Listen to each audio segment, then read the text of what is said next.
Hello everybody, Steve Politi, James Kratz, Keith Sargeant here for NJ Advanced Media. 38-17 loss to Illinois, rock bottom. I thought we'd hit rock bottom. We keep on jackhammering our way down a little lower.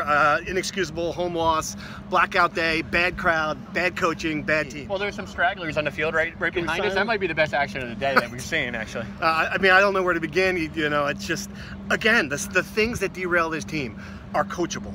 Penalties, breakdowns, third down, coverage, big plays. I mean, it's just... Look, I'm not an expert at football, but... It's always a good start to way to start a video. There you go. Thanks for watching. We'll see you next week. I mean, I'm not a coach, but you give up 40, 50, 60, 70-yard touchdown runs every week. Every week. Run fits. There were 3 of them this week. You're not falling into plays. And I asked Chris Ash, I said, well, okay, you talked about being young. Your defense is not young. Most of those guys have been here, played 3-4 years, started 3-4 years. I've never encountered a situation like this where there's no hope. I get that there's no depth, and he brings it up every week, but at a certain point, this is Illinois. Here's what I might be guilty of, because I picked 6-6 in the beginning of the year, and sometimes I think that, that okay, you look at some of the guys, like you said, like I don't want to call out guys, but if you have guys that have been multiple year starters, and you're like, well, you go into the year, multiple year starters, they should be pretty good. But guess what?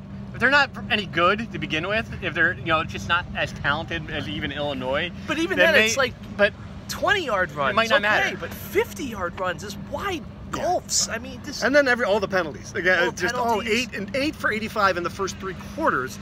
Constantly. So even when they had rhythm, even when Sikowski looked okay in the second quarter and the third quarter, throwing completing passes, keep on backing yourself up another 10, another 15 yards. And I will say, if you want to talk about glimmers of hope and all that, they got to find a way to make Sikowski more into a rhythm. He's been pretty solid in 2-minute situations, not just today, but for the most part. They need to do that. Make him where he's maybe less thinking and whatever. Just make him more into that rhythm, 2-minute drill type thing. That's going to be the only hope in the second half this year. And the big concern, one of the many concerns, is I think Chris Ash is out of answers. He looks like in the press conference, he's like, defensively, I don't know. How do you make him do better? I don't know. He's a defensive coach, and there's no answers on defense. You know what? This is the type of game that, if the offense played like they did today, I know Sikowski had the 2 interceptions and the third one. I was in the student section. That first one was they very would have bad. beaten Illinois with the offense that they ran today. Again, the 2 interceptions are costly, but they did not play winning football, defensive football, like they did against Illinois last year. People are going to ask, well, how did they beat Illinois last year? The difference is their defense is nowhere near what they were, and that's on Chris Ash, because he's a defensive guy. I just look at this season. I was talking to you guys off camera while we were waiting to finish up the player availabilities. They're probably not going to win another game.